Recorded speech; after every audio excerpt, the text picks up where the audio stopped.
We are here to outline to you the steps that are going to be taken. PM spoke about it at NDR, the issue of vaping and how seriously it can affect our society, and that we will take further steps.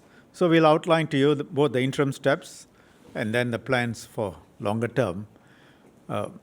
Essentially, in 2018, we banned e-vaporizers because there was concern that they can contain addictive and toxic substances.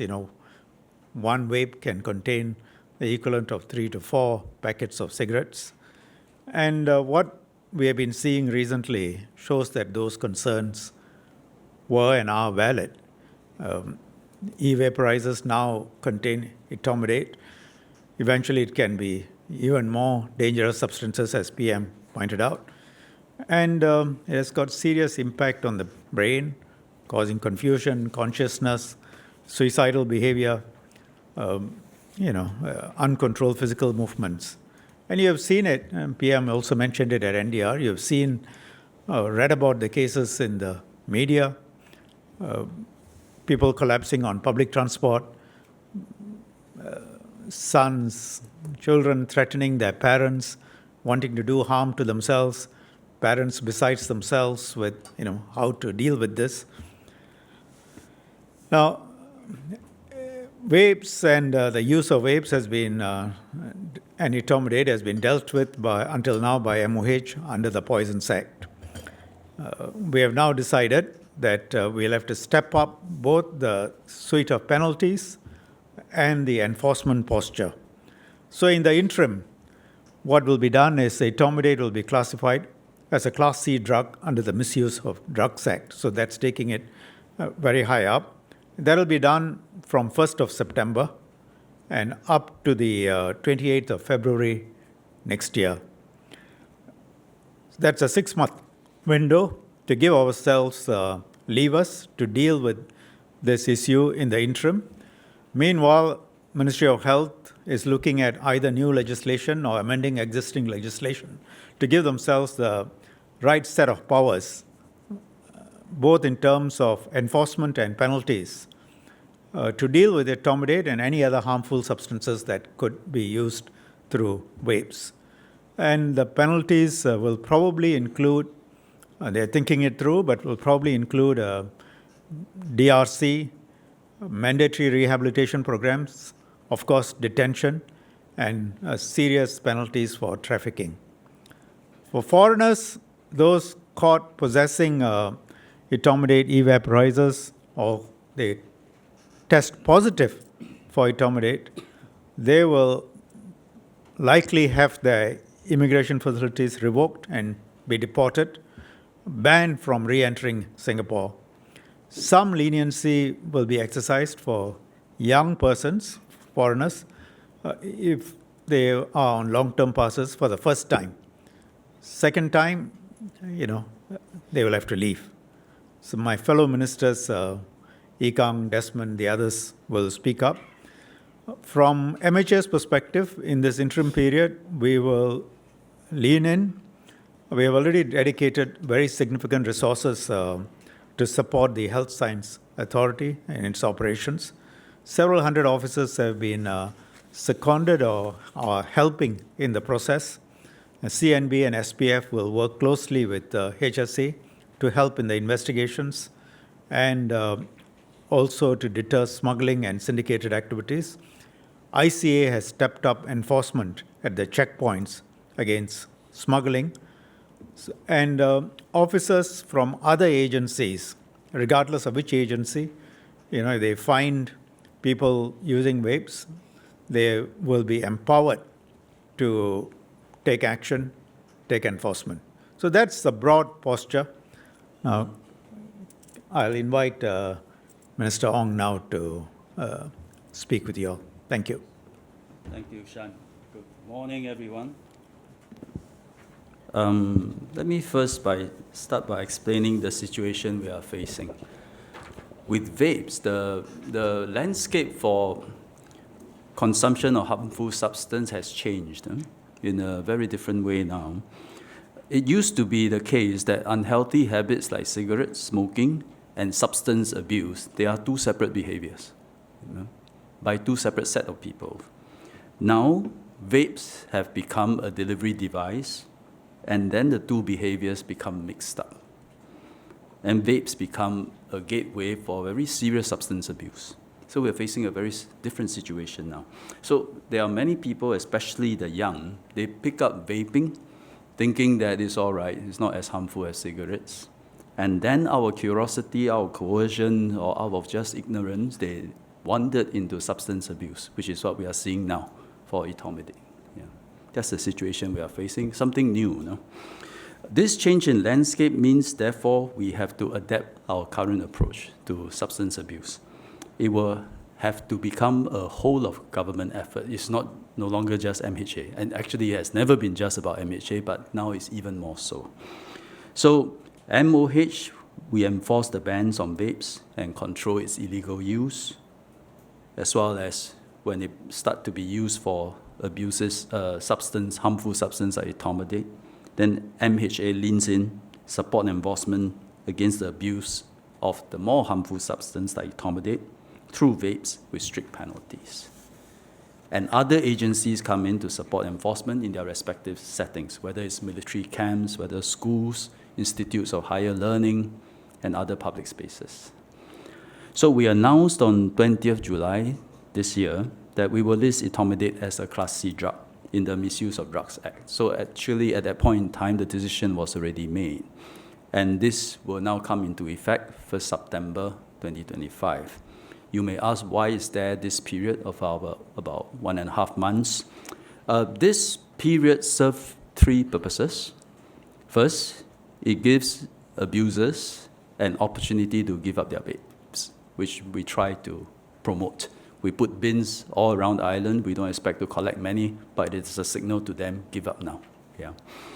Second, to get agencies to work out the new operating model under this whole of government approach. There is a string of protocols there is many protocols that we need to string together and stitch together, and we have spent the time doing that. And finally, we started reviewing our legislation at MOH, which is currently not set up for this model of operation. We need a fit-for-purpose law to adapt to this new landscape that I talked about. No? We have developed a framework now. It is reflected in the enforcement model that we are going to present today, and we plan to enact this new legislation in the first quarter of 2026. In the meantime, we will use existing legislation. One is the TICASA, we call the Tobacco Control Advertisement and Sale Act. Reading the name alone, you know that it's not fit for purpose, but we are using the TICASA, we are using the Poisons Act, we are, of course, using the MDA, the Misuse of Drugs Act, to give force to the enforcement framework, which we'll be explaining shortly. It is not ideal, but it will work, pending the new legislation in early 2026. There are a couple, I just highlight two major features of this enforcement model. Number one, tougher penalties for importers, sellers, and traffickers because of the listing in the MDA. So drug-like penalties will take effect from that date. Traffickers and sellers of etomidate vapes will now face up to 10 years jail and 5 strokes of the cane, up from 2 years jail and a fine under the Poisons Act. For importers, it's more serious, 20 years up to 20 years jail and 15 strokes of the cane.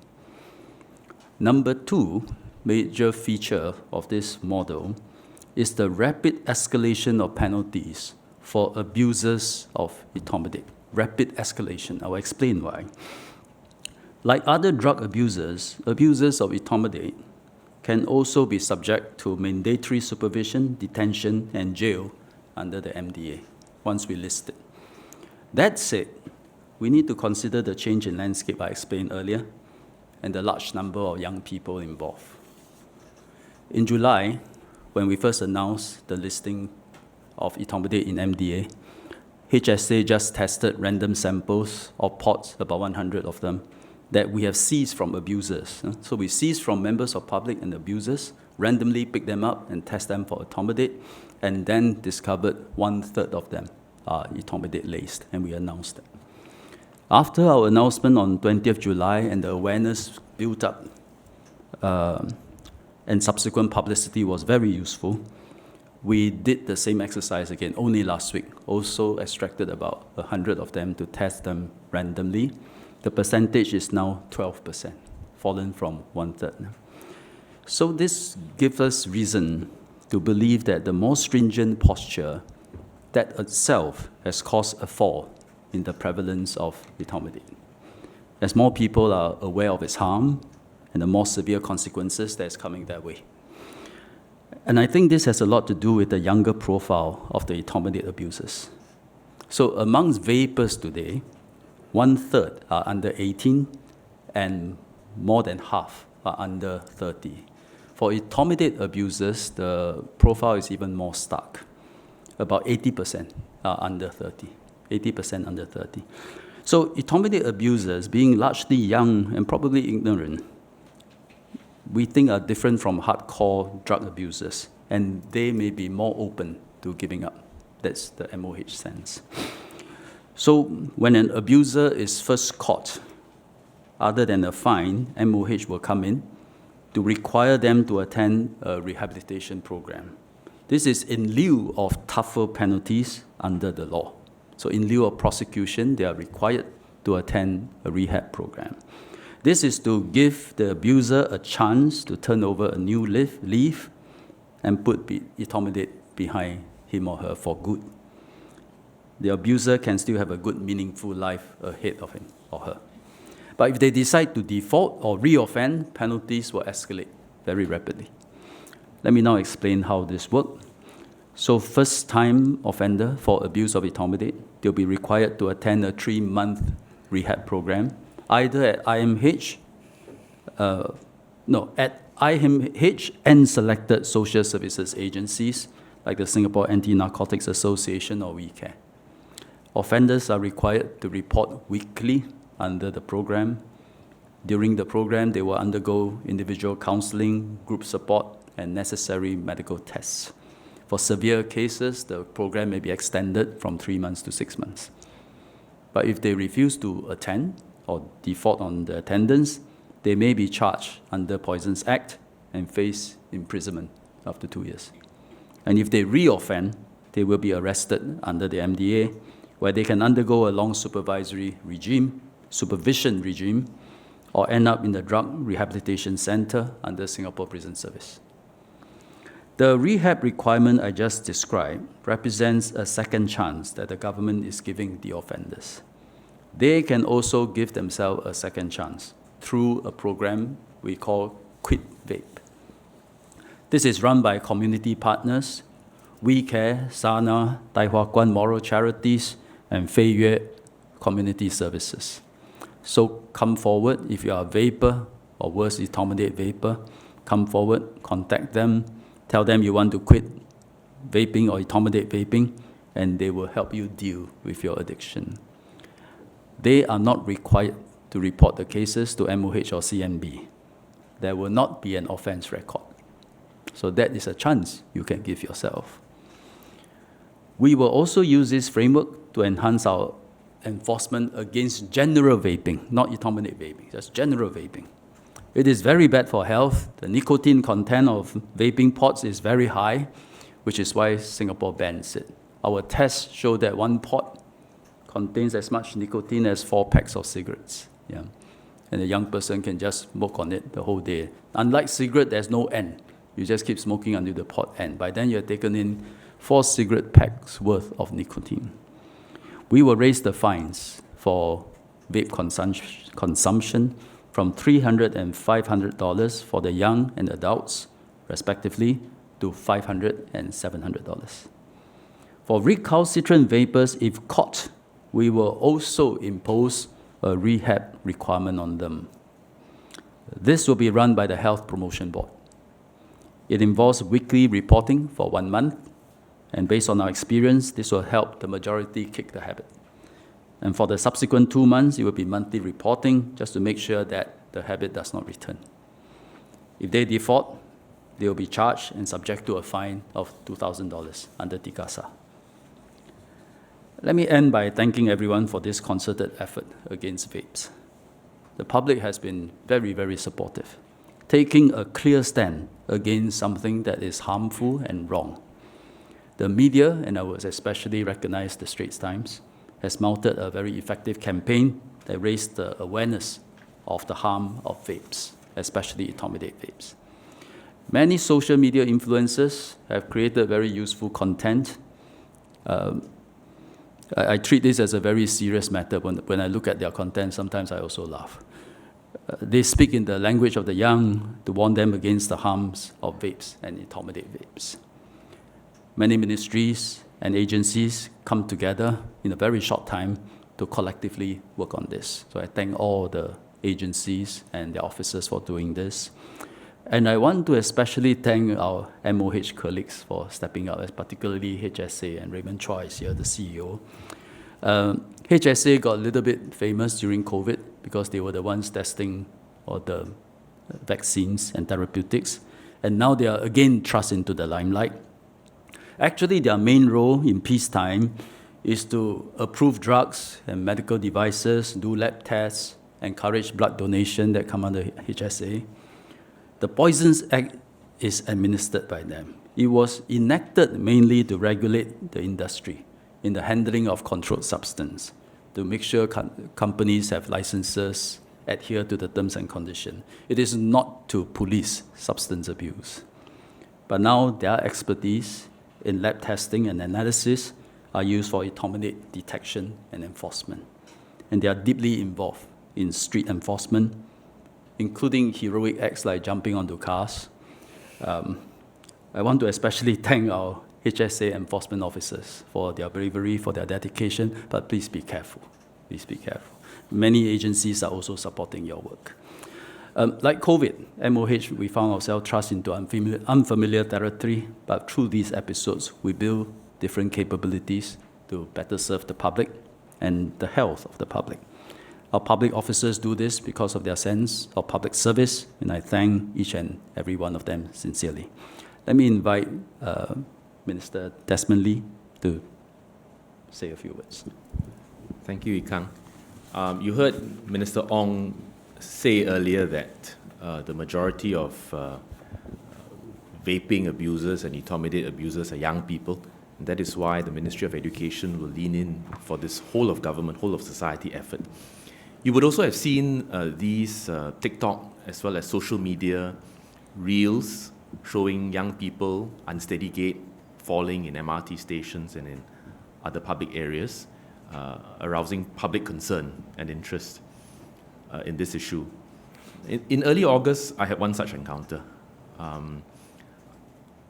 It was a Saturday morning, 9 o'clock, broad daylight, and there was this boy or teenager. He was walking in my direction, and he had an unsteady and exaggerated gait, very exaggerated movements, looked listless, looked almost drugged, and after a few more steps, he collapsed on the ground. And we attended to him. Emergency services were called. We saw something in his hand that looked like a vape. So the suspicion was possibly vaping with etomidate, and the health services took over. So vaping is clearly harmful as a gateway to substance abuse like etomidate. They have a serious impact on our youth.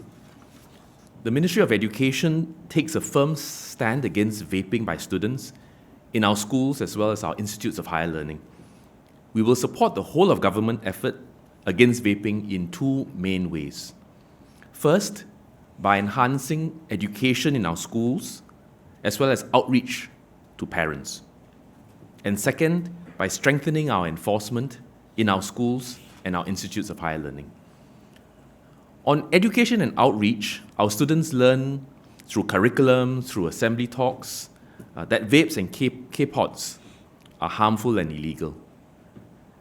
They are reminded to be vigilant against vape peddling activities in their neighborhoods. And in our institutes of higher learning, preventive education on vaping and school regulations are covered in common modules or compulsory modules, as well as mandatory orientation modules and outreach talks.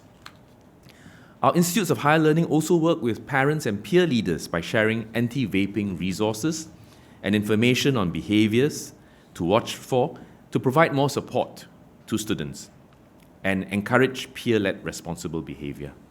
Going forward, we will amplify these education and outreach efforts. For instance, our schools and institutes of higher learning will share with students about the stepped-up enforcement that we're taking across the board. Our schools will also update parents on the measures that MOE is taking and work with our parents to support our children through this journey while maintaining open communication and trust. Now, peer support is also vital among our students. So they'll hear from us, they'll hear from their parents, there's an enforcement action, but we know that young people also listen to their peers. And so positive peer support is important as well. And we encourage students to look for peers who are struggling with vaping and urge them to seek help from trusted adults like our teachers for timely intervention and assistance. And it's not about getting anyone in trouble, but making sure that their friends get the much needed help that they need. On the enforcement front, our schools and IHLs will implement stricter disciplinary measures against vaping from 1st September this year, in line with overall national efforts. MOE will stipulate baseline, school-based, and institution-based disciplinary measures, and these will be on top of the penalties imposed by HSA. Schools will mete out disciplinary action, adjust the conduct grade of the student offender, and take educative and rehabilitative measures.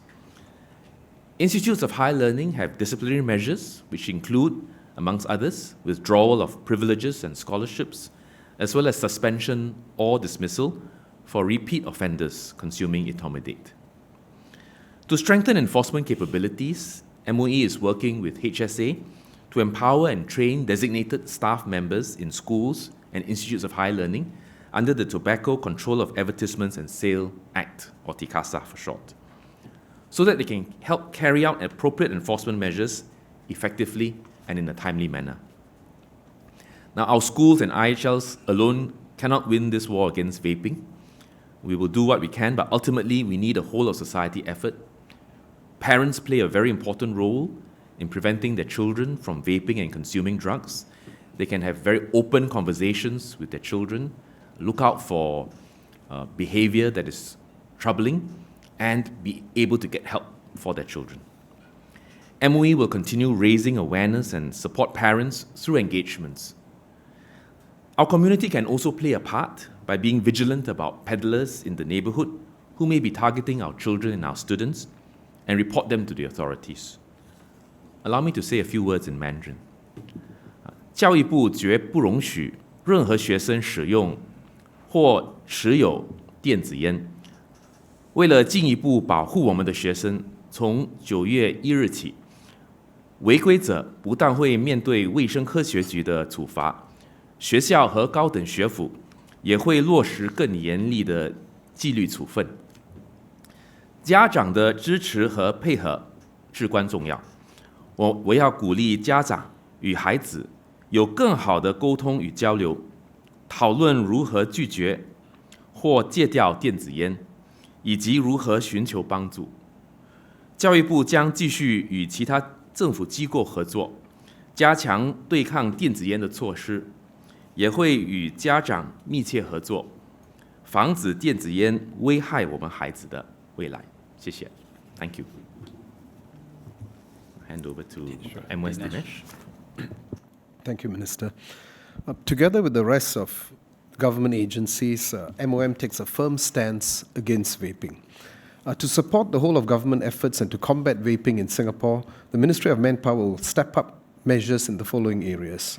Firstly, our MOM ground officers will be gazetted under the Tobacco Control of Advertisements and Sale Act, or TICASA, to enable them to take opportunistic enforcement actions against vapers. These are about almost 700 officers that falls under this gazetted category. MOM will also second officers to HSA to support the expansion in the enforcement efforts against vaping. We will also intensify our education and engagement efforts, particularly with our migrant workers and migrant domestic workers, on the dangers and legal consequences of vaping. MOM will disseminate this educational material in the migrant workers' native language via outreach channels, including the FW Mum Care app and the migrant domestic worker WhatsApp channels. We will also work with dormitory operators, employers, and non-government organizations to share and enforce these messages. Thankfully, the vaping incidents among migrant workers in dorms are low, but nonetheless, we will continue to monitor this situation, step up our spot checks and patrols to detect and deter vaping within dormitories. Migrant workers found vaping or in possession of e-vaporizers will be subject to the enhanced penalties. All work pass holders must also abide by Singapore law, and those caught in possession and use of e-vaporizers will face enforcement actions, including having their work passes revoked and banned from working in Singapore. On that note, I will hand over to my colleague SPS Eric. Thank you.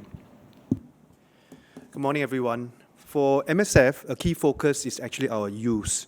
And vaping and etomidate abuse affects not just the young person himself or herself, but really also the family members and their loved ones.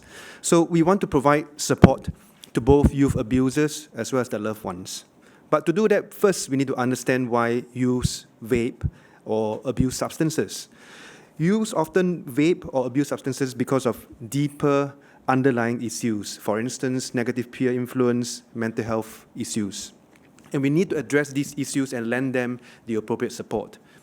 Today, low-risk youth drug offenders go through a rehab program called the Youth Enhanced Supervision Scheme. This is a structured rehab program that's run by our social service agencies, SSAs on the ground, agencies like SHINE, Children and Youth Services, Singapore Children's Society, as well as Orkin Singapore. Now, this rehab program has proven to be effective thus far.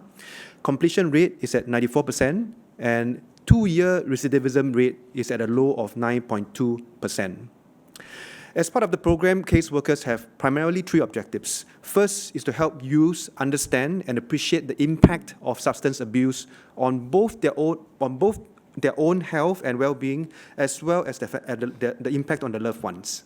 Second, really, is to enhance motivation for changing behaviors and strengthening pro-social behaviors, such as seeking positive as well as supportive connections. And third, really, is to equip them with new skills to desist from substances like drugs, such as emotional regulation, as well as peer refusal. Now, we will extend this rehab program to first and second time etomidate youth abusers, but we will differentiate the program based on needs somewhat. Youths that have been caught for the first time will undergo a 3-month rehab program, up to 10 intervention sessions. And youths that have been caught for a second time will undergo a 6-month rehab program with at least 16 intervention sessions, and they will also be put on HSA's supervision for 6 months to ensure that they stay drug-free. Now, colleagues from IMH will also provide telehealth support if the youths need medical help to overcome their addiction, and will involve the youth's family members and caregivers in the rehab process. This is an important point, especially for repeat offenders, because loved ones play a very important role in the process of rehab as well as healing. And that's what we want to do. We want to support family members and loved ones. If needed, we'll refer them to the SSO's Social Service Office or the FSC's Family Service Center. We will also equip parents with resources and skills. MSF will put together a resource guide for parents. It will be made available through the Families for Life website and platforms, as well as other various touchpoints like parent support group and parenting programs. We will also conduct webinars and talks and perhaps hand parents some skills as to how they could have open conversations with their children, how to detect signs of suspected vaping, as well as different ways to seek help for their children. And the Families for Life website will also serve as an information portal on vapes, etomidate abuse, as well as list sources of help and serve as an easy reference, for parents as well as family members. Now, other than young people, SSAs such as WeCare, Sana, Fei Yue, as well as Tai Hua Kwan also provide rehab for adults who proactively seek help, and they also provide step-down care for first and second time adult etomidate abusers after their treatment at IMH. Now, as we speak, work has already begun. Our social service agencies have taken on their first youth etomidate case under the Youth Enhanced Supervision Scheme this week, even though the official start date is 1st of September. And I want to take this opportunity to thank our social service professionals, social workers, youth workers, for really stepping up in support of this national effort. Thank you. Thank you, Ministers, MOS and SPS. May I now invite the Mindef spokesperson to say a few words? We wanted Mindef to also say something. Yeah. Good morning. I'm Matthew, Director of NS Policy from Mindef, and I'll just say a quick word on what Mindef has been doing in this regard. So Mindef fully supports the whole of government effort. We've always taken a very serious view against substance abuse because as a uniform organization, we have to uphold discipline to ensure operational readiness and safeguard the well-being and safety of our personnel. So we are working on 3 lines of effort. Firstly, on enforcement. We have stepped up enforcement checks at access control points in our premises, as well as within camps. And we have expanded our detection capabilities through our urine screening program to test for etomidate. Secondly, on penalties, from 1st September, we will be strengthening our penalty framework, which applies to SAF personnel who are covered under military law. This will include ranging from fines all the way to detention in the SAF detention barracks for repeat offenders of vape users as well as etomidate users. To complement that, thirdly, we have a rehab regime just like the national level, and those who go through detention as well as repeat offenders for vape users will be put through mandatory counselling with SAF Counselling Centre, where we can offer professional support and encourage them to quit. Finally, my last point will be that SAF personnel who are looking for assistance to quit can speak to their commanders, medical officers, or call the 24-hour SAF counselling hotline. Thank you. Thank you. We will now open for questions from the media. May we have the first question, please? The guy in blue. Hi, Andrew from the Straits Times. I just have a couple of quick questions. So, Mr. Ong, you highlighted in July that 1/3 of vapes found contain etomidate. I know you said now there's only 12%, so it's dropped. But aside from that discovery at that point of time, was there something that also prompted this shift in enforcement and changes in your policies on prosecuting vaping? And also, we spoke to many parents, people affected by this vaping saga over the past few weeks and months. So a lot of them were very concerned about the avenues and outlets that they had. They called, a lot of them said the same thing, that they were pushed around from CMB to HSA and then back again. So with this whole of government approach, could you just paint us a picture of how that would translate to these parents who are looking for help? And the last thing is, what are some of the tools that have already been made available to schools and educators to help them in the enforcement or detection of vaping or etomidate cases? Thank you. Maybe I asked the first question, but I'm not very clear about if I may clarify, you say what prompted the change? You meant 20th July or now? Now. Now, I don't think it has changed. We decided that this is a serious issue and therefore listed etomidate in the MDA. That actually escalated the penalty for traffickers, for importers. They are now looking at jail and cane. More importantly, is for abusers, because previously under Poisons Act, it was just a fine, and that was the main problem. But now, what is looming is the possibility of mandatory supervision with urine tests plus detention in a drug rehabilitation center. But as I explained earlier, I think our observation is that a large number are young people, curious, ignorant, whatever it is, they wandered into this. And I think we should try a method where we give them a chance. It's still a very serious regime. That means there's a possibility of prosecution, but now attend this IMH rehab program. And I think these are run by clinicians. We believe it will succeed. And if they are serious about it, they go through it, you can still turn over a new leaf. Give them a chance. These are very young people, 80% below 30 years old. We have, in fact, before this announcement, already put some of them through. So far, I think they have been cooperative, wanting to come forward, wanting to change for the better. So we thought, give them this chance.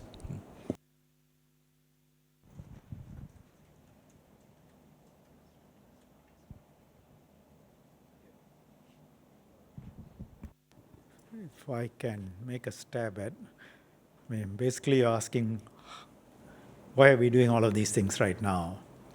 I think the answer is obvious. It was always an offense, having vaporizers, and regardless of whether it's etomidate. But we've noticed an increase in abuse, and in tandem with, as you would have heard from PM, we decided the enforcement stance, the penalty regime as well as the enforcement stance had to be upped significantly. So it's a very different stance now, because it's not yet a problem that's out of control, but we see it as an increasing problem, and we don't want to wait until it goes out of control. So we move in early, and as Minister Ong pointed out, I think the media has also been very helpful. You have highlighted the situations, ST in particular, and so it brings forth in public consciousness the nature and the potential sort of extent of the problem if left unchecked. And so, as we do in Singapore, we decided, okay, we'll move in before it becomes an even more serious problem. So you're seeing all the changes. I think you asked a question on education, so maybe Minister Desmond will answer. So on enforcement, our schools and our IHLs have all this while been enforcing against vaping. And with this change in posture to be whole of government and more intensive because of the risk that etomidate poses to those who vape, we will step up. So appointment of school and IHL personnel under the Tobacco Control of Advertisement and Sale of Tobacco Act. Many already are, but more officers will be trained and appointed. There is a mutual sharing amongst schools and IHLs so that we level each other up as well. But I would say that quite apart from enhanced enforcement, and enforcement is not easy, by the way. The vape looks like a pen, it may look like a USB pod, so it's not so easy, but we will step up. And some of our IHLs are also looking at different ways to detect, and this is a work in progress. But really, I think the center of gravity must remain in education and outreach, in our curriculum, in the additional things we do in schools to support young people and our students in understanding the harm that vaping and etomidate causes. Influencers play a part, the media play a part, peer support is important, parents are extremely important and critical because outside school, parents interact and interface with the children. And we want to recognize that our students and young people today are facing a 24/7 cycle on social media, including information and misinformation on social media. And so they're trying to triangulate, right? They hear from the authorities, they hear from the schools, they hear from their parents about the harms of vaping. But they also read online and they get influenced when people say, well, it's fine, it's okay, it's cool, it's harmless. And so, as Min Ong said, some of them will, out of curiosity or being misinformed or because of negative peer influence, they wander into vaping and then enter this gateway into drug abuse. So we won't give up on education. It's actually extremely important. It helps young people internalize the risks, but we need to be able to equip them with the tools and information so that they come to the conclusion that this is not just a bad habit, it's a dangerous one. There are real risks to themselves and to their peers and to their friends, and that they will give it up, or they will not even try. So enforcement is important, but upstream preventive education, outreach, peer support. So not just our teachers and educators having a part to play, but parents, peer support leaders, as well as the public. Thank you, ministers. Maybe the next question, please. Maybe the lady in blue. Good morning, Ministers. My name is Geraldine from CNA. So I just wanted to ask about the interim 6-month period. So during this period, what are some of the things that MOH or MHA will be looking at or considering in coming up with the new legislation for vaping and etomidate? And is there a possibility that etomidate might be bumped up to Class B or Class A under the Misuse of Drugs Act? And on a separate point, I think earlier Minister Desmond Lee mentioned that the students are also taught to be vigilant about people peddling vapes around the schools. So I'm just wondering, on the enforcement front, is there anything being done? For example, like patrols around the schools, because we have seen reports of students being approached outside their schools or at bus interchanges to be offered vapes.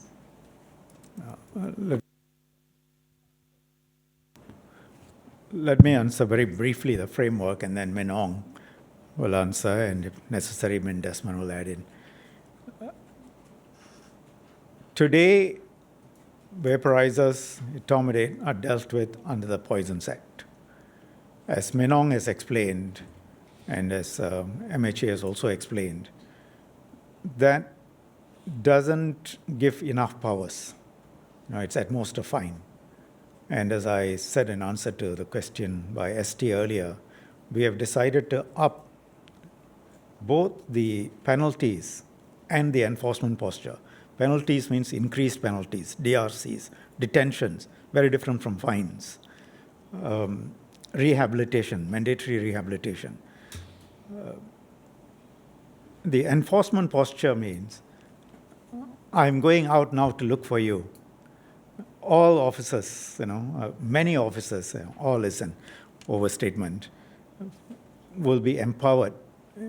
You see that educators will be empowered. Ministry of Manpower officials will be empowered. Environment agency officials will be empowered. Of course, Ministry of Health. And of course, police officers. And uniform groups will take an even tougher line. So the way we enforce is going to be much tougher, right? Now, how does the Misuse of Drugs Act come in? It will take some time, we think 6 months for Ministry of Health. They think it will take 6 months for them to consider what is the appropriate way in which legislation can be drafted to deal with this problem. Is it by amending existing legislation, or is it putting in new legislation? Something that is fit for purpose. Now, but we don't want to wait for 6 months until this enforcement posture kicks in. So we are doing the listing of etomidate under Class C, which can be done by way of subsidiary legislation by minister's signature. So I will be doing it. That can be done immediately from 1st September. So in these 6 months, listing it under Class C allows us to immediately take a variety of these steps. Enforcement, increase the penalties. And of course, enforcement posture is a matter of policy, but the law now will give us the power. Then in 6 months, February or so, MOH will come in with a new suite of powers which are crafted to deal with this problem effectively. So this, as you can see, is a transition period. MHA is stepping in, quote unquote, lending our legislation, as it were, to help with the new enforcement posture. Right? So that's a framework. So the question of listing it under Class B or Class A doesn't quite arise. There will be new legislation, and MOH will consider how to deal with it. On the question about these 6 months, essentially what we have presented is an enforcement model comprising front-end enforcement, required rehab, and then you escalate it to what's provided under the MDA. But today we are effecting all this with a patchwork of legislation. Yeah? But it is a model that we believe, after some discussion, we believe it will work. So next 6 months will be about operating this model, fine-tuning it, making sure that it's effective. And when it's effective, it gives us the confidence that 6 months, next few months, when we set up a new legislation, it will give us powers to implement all this. I'll give you an example. Today we say required rehab at IMH, but this is in lieu of prosecution. In the new act, we probably just want to provide for their powers to say, I order you to go for mandatory rehab at IMH. So these are some of the things we operate first. When we understand what is effective, provide for it in the law. Can I just respond to the point about protecting our youth, our students outside the school compound? Now, within the school, our educators will do significant education, preventive messaging, as well as enforcement. But you know, these vapes and K-pods, you can get them outside school, you can get them through Telegram, you can buy them through packages online. And so the key is to get right to the head and the heart of our young people, our students. Amidst all the misinformation and misunderstandings out there, or a misunderstanding about risks about etomidate and vaping, so that they avoid, so that they refuse, so that they know how to say no, including to peers who try to influence them, so that they can say no to people who attempt to reach out to them either on Telegram or in the neighborhood, whether outside the perimeter of the school or much further away. I think that is the best defense for our children and our youth.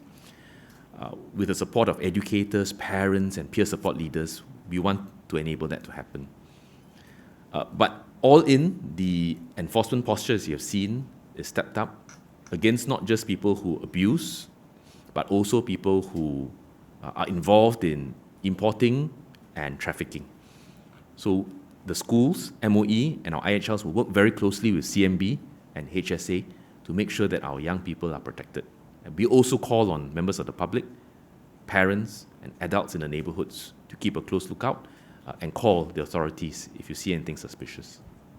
Min Shan mentioned about the empowerment of officers, so maybe let me add to it. I think it is very fortunate that we banned vapes from the outset. I've been exchanging notes about vapes and etomidate vapes with my counterparts in the region. Several of them did not ban vapes from the outset. And today, with etomidate vapes, they find that they're in a very difficult position. We fortunately banned it from the outset. No doubt it then become a cat and mouse game. We have to go around enforcing. But we went through an exercise way before etomidate became a problem to empower many officers out there to enforce against vapes. We've done so for the police, for NEA, for NParks, MOE, and fortunately we have all these officers already empowered. Now with etomidate, with this latest move, we are going to add other officers, MOM, LTA, even the public transport companies, gambling regulatory authorities to further enlarge the enforcement powers. So it's fortunate that we had the foresight of banning vapes from the outside and already having a foundational posture, which today we are upgrading further.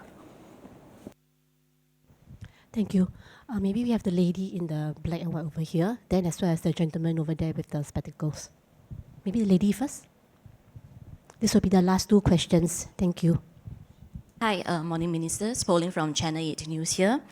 It's mentioned that those who voluntarily seek help will not face any penalties nor have an offence record. By when can they do so? Will there be a grace period because the law will be kicking in next week? Then I have another question. As a member of the public, if I do see someone who vapes or I know someone who vapes, what should I do? I mean, they can be at home, at work, in schools, or in public places. Do I have to report it? Will I be penalized if I do not do so? Would appreciate a reply in Chinese as well, if possible. Thank you. You want both questions? Why not I answer in English because these are new questions. First, the Quit Vape program, it will be for limited time. As to how long, let us wait and see. We do believe by opening this avenue for some time, there will be, especially young people, that will come forward and not want an offense record. Yeah, but it will be for a limited time. As a member of public, if you don't report, it's not an offense, but I think it will be good of you to report to help somebody that you know. And there will be hotlines. It's been published almost daily now, so call those hotlines. And you can also report the person and encourage the person to go for the Quit Vape program, and they can then try to kick the habit. Yeah, so to report, to say that in Chinese, Quit Vape, how do you say that in Chinese? Quit Vape. Huh? 热线. No, that's the hotline. Quit Vape. Okay, I'll just say it in English. Quit Vape 这个计划呢，不是永久性的，是暂时性的。我们觉得在这段时间里，有一些上市烟弹的使用者，他们其实是能够改掉这个坏习惯。所以，如果他们参与这个 Quit Vape program， 将没有这个offense record。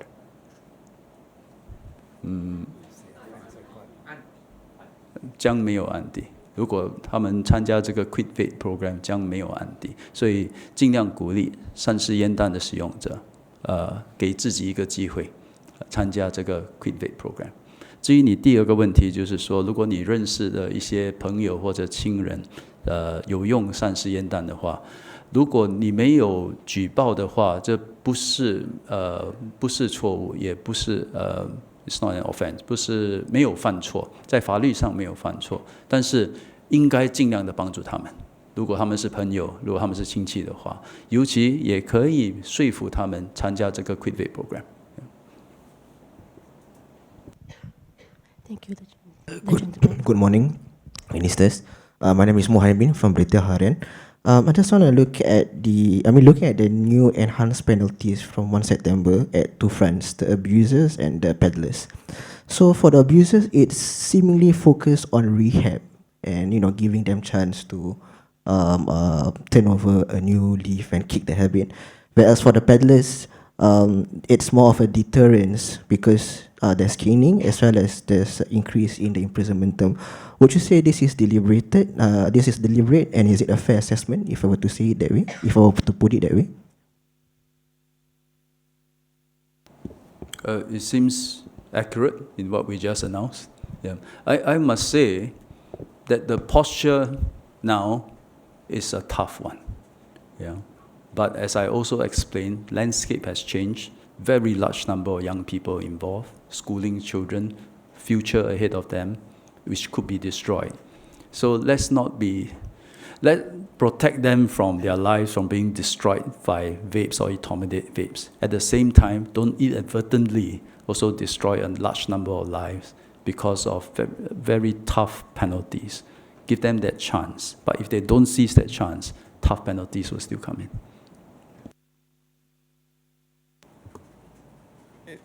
You see, it makes logical sense to make a distinction between those who are peddling it, we call them traffickers, say loosely, because it's a cynical crime. They make money, they want to make money and profit from the misery of other people. They are peddling misery. They are calculating it. They know it's an offense, and they calculate how much money they're going to make, and in return, what are the risks they run. I think they need to be dealt with harshly. It's the same approach for drugs. If you traffic beyond a certain amount, you face capital punishment. Below that amount, you face very serious long-term detentions because you know it's wrong, you're doing it to make money, and you don't care what happens to other people whose lives are destroyed, often homicides, murders, as you see from other countries.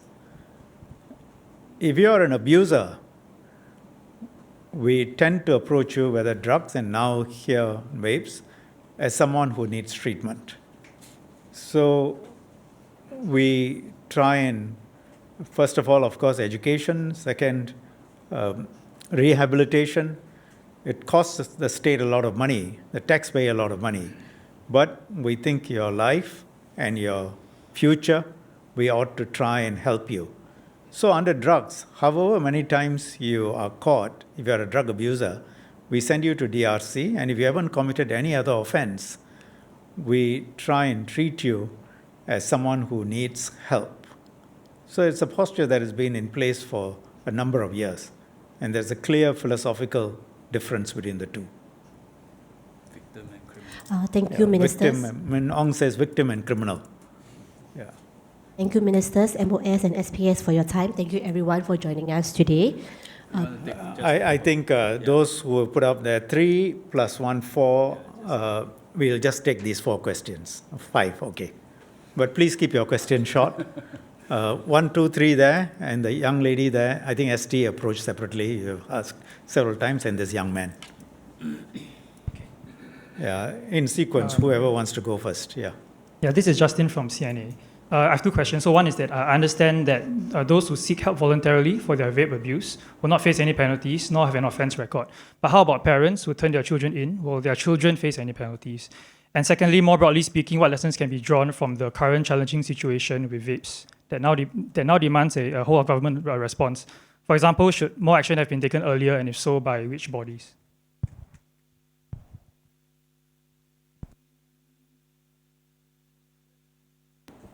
Let's pose the questions all together, then we'll try to answer. Yeah. Judith from Straits Times. What are the tools given to schools for testing of students who keep repeating to vape? Will these tools, like the test kits, urine test kits that are provided to Mindef, be provided also to these schools, primary, secondary, ITE, or even higher tertiary educations? Thank you. Hi, Susanna from Xinmin here. Similar to ST's questions, we understand that some of the schools are trying out and deploying some of the new measures to detect, for example, metal detectors. So maybe Desmond Lee can give some examples of what has been going on and updates. Hi, this is Gwen from Zaobao. So how will the government ensure that there are enough rehab resources for vape and K-pop abusers? And vape is a medium, right? So etomidate may be the problem now, but in the future there may be other drugs or substances. So how will the government address this? Thank you.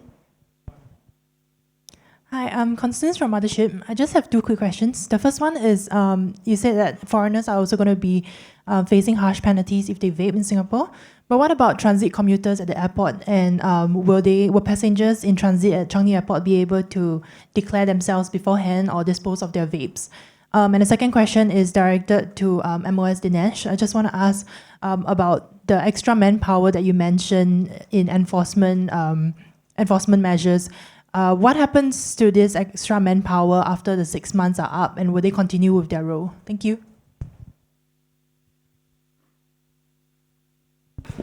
Okay, I will answer those that I can answer, then the rest of the ministers can pick up the rest. Okay, for parents that turn children in, first Justin, parents that turn children in, let's say you turn in for the Quit Vape program, similarly no offense record. So the avenues are similar regardless of the referral source. About lessons, whether you should have taken earlier action. I mean, you're talking to the minister here who wish we can do this even earlier. But having said that, I think we have done it as fast as we could. As I mentioned earlier, number 1, we banned vapes from the outset. If we have not done that, the situation is far worse. Yeah. And we see that in many other countries that did not ban vape, and now they are trying their best how to backpedal. It's not easy. Second is that I mentioned earlier, because we banned it up front, and we also took the step of empowering many officers, or enforcement officers from many agencies to enforce vapes from the start. No doubt, it's never enough. Enforcement work is like that, but it gives us that foundation to do what we do today. Then thirdly, since etomidate became a problem, we knew about it, we observed it, and we have been working on a whole of government response. It is rather complex, given that actually we don't have a fit-for-purpose legislation. So we're using existing legislation, what each agencies are empowered to do, and then stitch our protocols together into the enforcement framework that we are presenting today. And then since the time we announced in July that we are going to list it under MDA, education efforts has gone up. Our media has been doing so, influencers have been doing so, and that also have an impact, I believe. So as much as I wish we could have done this earlier, I think we have done our best to do it as fast as we can. There are questions about rehab resources. We have sized it based on both MSF's help as well as what our public health institutions can provide and what HPB can provide. We will monitor closely, but we believe we have stand up sufficient resources. If there's not enough, we just have to beef it up even more. This is something we will monitor closely. And lastly, for transit commuters, there will be bins that you can drop your vapes. Flying into Singapore now, you have to listen for quite a few announcements. Drugs are very serious. Chewing gums not allowed. And vapes, please dump them. Yeah. Yeah. So there are two questions on enforcement in schools and IHLs. When our schools and the enforcement officers who are authorized in schools detect vaping or vapes, right, they will take action in schools and report to HSA through the reporting channels. So that action is taken within the school framework, disciplinary measures as well as counseling, and then HSA will take enforcement action according to the national framework. For students who are suspected of consuming etomidate lace K-pods, we will refer to the authorities, right, for testing, for verification and enforcement, but the school will also take its school-based disciplinary measures and counseling measures. As for what some of our IHLs are doing to augment their detection and enforcement measures, for example, I think media ran a few days ago stories about how some of our polytechnics put in detectors, metal detectors, even trialing vape scent detectors. These are efforts that MOE will support if our IHLs want to try things. They need to be evidence-based, they have to be effective. Some of these may have false positives, and we want to be mindful that these tools need to be verified as effective before they are deployed further.